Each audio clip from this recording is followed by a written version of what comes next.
Bonsoir et bienvenue dans l'Africa Newsroom, votre émission quotidienne de décryptage de l'actualité africaine en direct et en cette semaine spéciale économie congolaise. Notre dossier du jour sera consacré au département de la Bouenza. Quelle stratégie pour exploiter pleinement son potentiel? Eh bien, nous en parlerons. Au sommaire également, le Burundi amorce le retrait de ses troupes de Somalie. Rappelons qu'avec 5400 soldats, le Burundi représente le deuxième contingent de la MISOM après l'Ouganda. Et puis le procès de Dominique Ongwen, l'un des 5 commandants de l'armée de résistance du Seigneur, a repris ce lundi 16 janvier à la Cour pénale internationale. Avec nous sur ce plateau pour en parler, un invité, M. Jérôme Koumba. Bonsoir. Bonsoir à vous. Alors vous êtes expert en environnement, mais également enseignant à l'Université de Paris-Est. Bienvenue sur ce plateau. Merci à vous. Avec nous également notre éditorialiste Malik Acher. Bonsoir Malik. Bonsoir Gadiela et bonsoir à tous ceux qui nous accueillent chez eux ce soir. Tout de suite, c'est l'info du jour.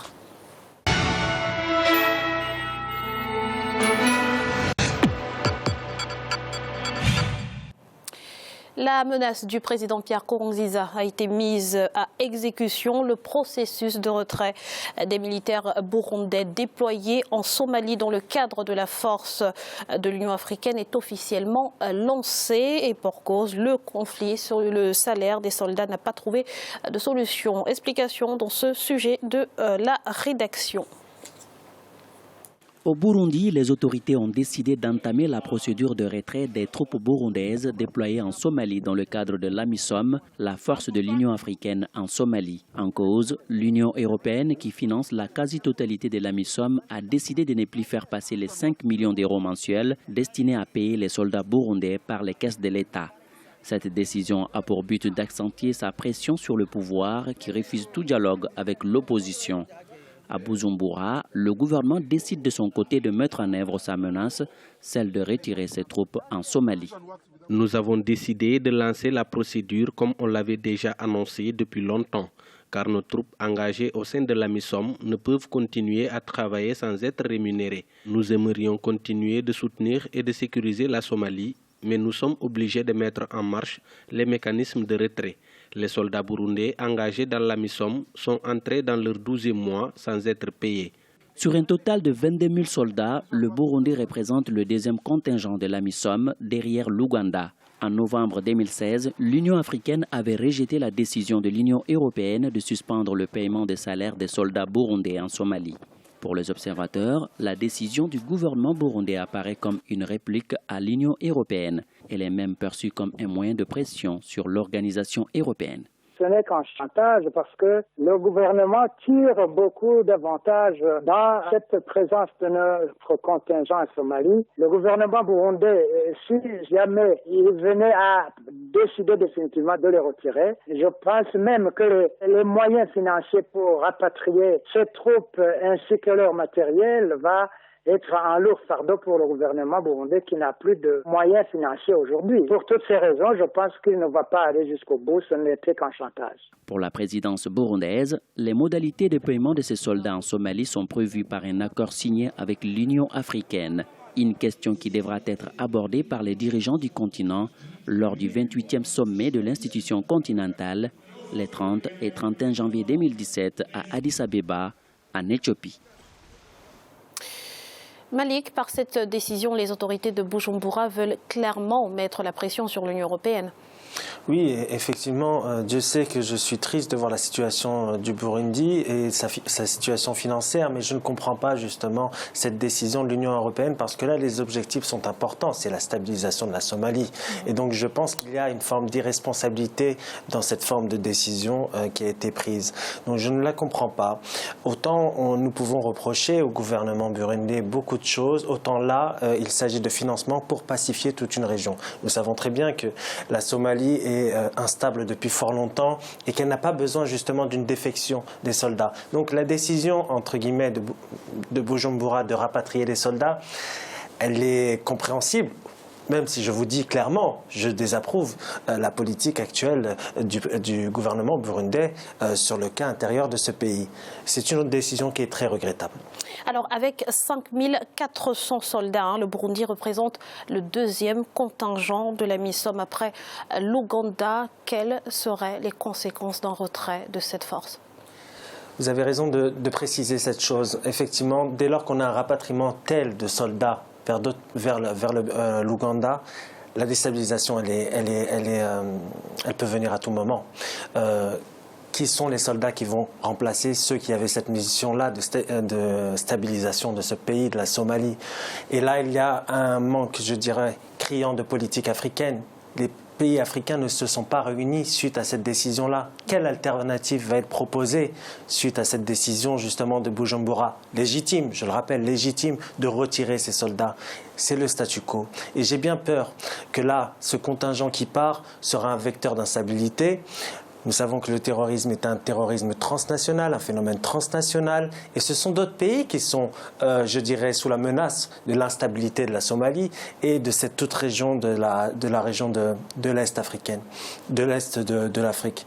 Donc il y a urgence de mettre à la place de ces soldats d'autres soldats qui devront prendre le relais. Alors la responsabilité est grande, parce qu'il faut financer tout ça. Et les pays africains, parfois, sont réticents à financer de telles opérations. Mais là, pour la stabilité de la région, je pense que même les États, je dirais même la Tanzanie et ceux qui sont limitrophes, par exemple, de la Somalie, les autres pays qui sont limitrophes de la Somalie, je pense par exemple à d'autres pays de la sous-région, je pense à beaucoup de régions de cette partie de l'Afrique, il faut prendre des initiatives maintenant.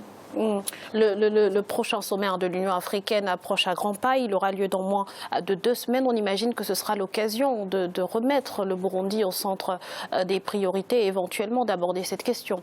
Bien sûr, je pense que c'est une question centrale. Nous avons souvent les questions de sécurité qui redeviennent une constante dans les grandes réunions africaines. Mais il y a peu de décisions.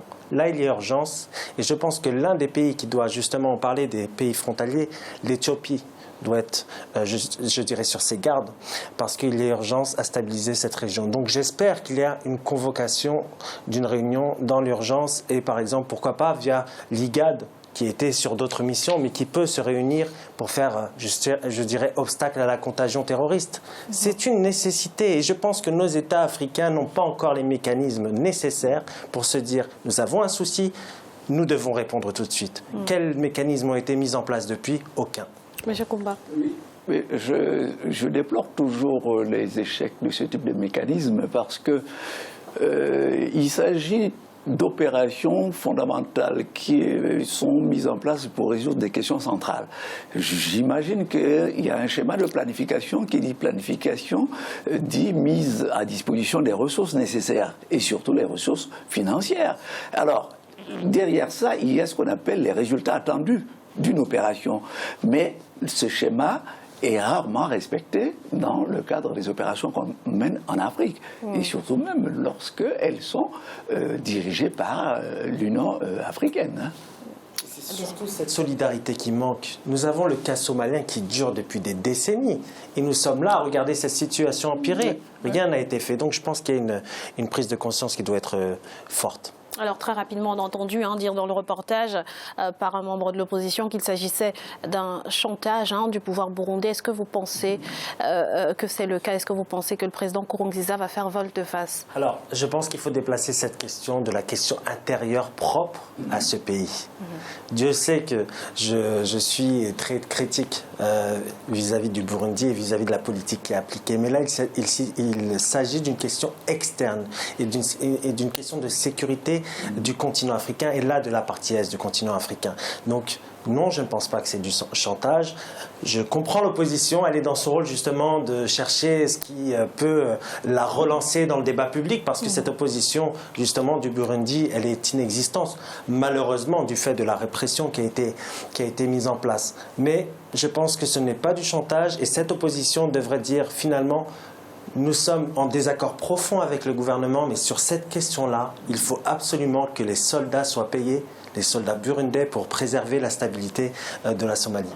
Merci Malik. Dans l'actualité également, Dominique Ongwen de retour devant la justice. Son procès a repris ce lundi à La Haye. Expert de l'armée de résistance du Seigneur, il doit répondre de 70 chefs d'inculpation, dont ceux de crimes de guerre et crimes contre l'humanité. On fait le point tout de suite avec Zahra Mohamed Mouture. Il est le premier ex-enfant soldat à comparaître devant la Cour pénale internationale. Le procès de Dominique Ongwen a repris ce lundi 16 janvier. Il est accusé d'être l'un des chefs d'orchestre des violences commises en Ouganda par l'armée de résistance du Seigneur. Le procureur l'accuse d'avoir mené ou ordonné des attaques systématiques et généralisées contre des civils dans des camps de réfugiés entre 2002 et 2005 dans le nord du pays. Le procès de Dominique Ongwen s'est ouvert pour crimes de guerre et crimes contre l'humanité. Il était l'un des dirigeants de la sanguinaire armée de résistance du Seigneur. Dominique Ongwen, premier membre de la LRA à se retrouver devant la justice, doit en effet répondre de 70 chefs d'accusation, notamment de crimes contre l'humanité et crimes de guerre, des accusations que continue de rejeter l'ancien chef de guerre. Au nom de Dieu, je nie toutes les accusations liées à la guerre dans le nord de l'Ouganda.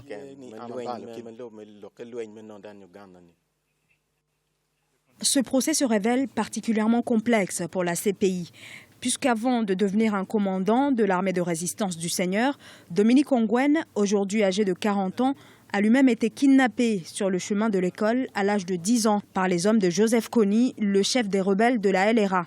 Dominique Ongwen, un enfant endoctriné pour commettre des violences. Victime ou bourreau, la question devrait peser tout au long du procès de l'ancien commandant de la milice ougandaise. Malik, que sait-on réellement de Dominique Ongwen? C'est un chef militaire qui a participé, et tout le monde le sait, à la participation, je dirais, de crimes de guerre. Ça, c'est une chose qu'on ne peut pas nier. Lorsque vous faites partie d'un mouvement qui a créé autant de désordre, vous ne pouvez pas fuir vos responsabilités. C'est mon sentiment là-dessus. Et donc, nous sommes dans un cas où la justice doit être exemplaire, parce que, certes, ces crimes datent d'il y a fort longtemps, mais il faut quand même condamner ces crimes pour, premièrement, les victimes qui en ont souffert, et pour tout le pays, l'Ouganda, qui a besoin plus de, je dirais, d'être solide, qui a besoin d'être renforcé pour justement un jour, pourquoi pas être beaucoup plus fort sur le plan de développement économique. Vous savez, je parle du développement économique, pourquoi? Parce qu'on n'arrive pas à stabiliser un pays quand la mémoire n'est pas, je dirais, totalement abordée. Et cette partie sombre de l'histoire de l'Ouganda fait partie de la mémoire collective. Donc là, je le dis clairement, je pense qu'il faut vraiment être ferme et ne pas occulter les victimes. Alors, Dominique Ongwen, âgé de 40 ans aujourd'hui, a lui-même été enlevé, on l'a dit dans le reportage, par la LRA, alors qu'il n'avait que 12 ans. Donc l'enjeu de ce procès va véritablement être de définir s'il est victime ou bourreau. Qu'en pensez-vous? C'est très difficile parce qu'il appartient à l'histoire personnelle de Dominique Ongwen. Vous savez, est-ce que derrière ce... Alors, je sais bien qu'il a été kidnappé. Quand on retrace son histoire, c'est malheureux. Mais est-ce que cette bête, je dirais, la bête immonde, s'est créée d'elle-même? Je ne pense pas. Je pense qu'il a été, lui, il a été responsable dans ce qu'il a fait. Je veux dire, il a peut-être été conditionné également. Bien sûr, il a été conditionné, mais je ne pense pas que le conditionnement est un vecteur important lorsque vous commettez des actes terribles. Je pense qu'on est toujours responsable, même s'il y a une part d'idéologie derrière, une part de conditionnement. Les faits sont tellement graves que c'est mon sentiment là-dessus et j'accepte la contradiction sur ce débat. Monsieur Koumba, est-ce que vous partagez ce point de vue? Est-ce que lorsqu'on a à 12 ans qu'on est enlevé et qu'on est conditionné tel qu'il a été, on est finalement responsable de ces actes? Lorsqu'on a connu que la violence, est-ce que finalement... On est responsable de ces actes. Et déjà, la responsabilité elle est toujours fondée sur le fait que là où les personnes sont passées devant, par exemple, les services de psychiatrie et autres, mais je vois que pour son cas, il est responsable de ces actes. Et puis, vous savez que toutes ces questions de crimes et tout, lorsqu'ils ne sont pas résolus, on a du mal à mettre en place la stabilité des États. Donc je crois que je suis d'accord avec Malik. Hein. Alors, on l'a dit, hein, il est un des 5 commandants de LRA. Comment expliquer qu'il se retrouve aujourd'hui seul devant la justice, Malik? Il y a des acteurs importants qui sont absents. Monsieur Kony n'est pas là. Et un des acteurs qui a été, je dirais, responsable de ces crimes... D'ailleurs, comment expliquer qu'il court toujours après tant d'années? C'est très difficile à dire. C'est très difficile à dire. Je ne dirais pas que c'est une faiblesse des autorités ougandaises parce que je pense que c'est leur pire ennemi. Donc ils ont, je dirais, tout à... Ils auraient raison de trouver ce criminel. Et puis le problème va même au-delà de l'Ouganda, finalement. Bien sûr. Après, est-ce qu'il y a eu des alliances régionales? Certainement. Comment peut-on justement perpétrer ces actes sans avoir une zone de repli? Nous savons tous, je ne suis pas un expert militaire, je vous rassure, Graziella, mais nous savons tous que ces groupes armés ont souvent des zones de repli pour commettre ces actes-là en Ouganda. Les alliances sont très complexes et sont très discrètes. Il est très difficile pour moi d'en juger sur le plateau et de dire telle et telle alliance ont permis la mise en place de ces crimes. Monsieur Kumba. Ils ne sont jamais des agents solitaires. Hein. Donc, non.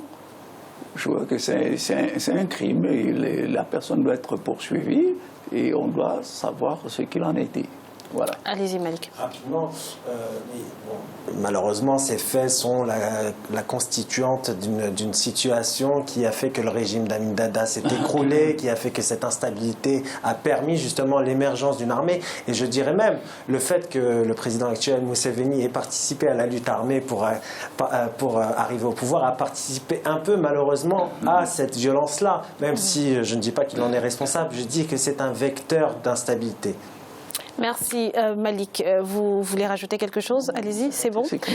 Merci, nous allons à présent marquer une courte pause. On se retrouve dans quelques instants pour la suite de l'Africa News Roma. Tout de suite.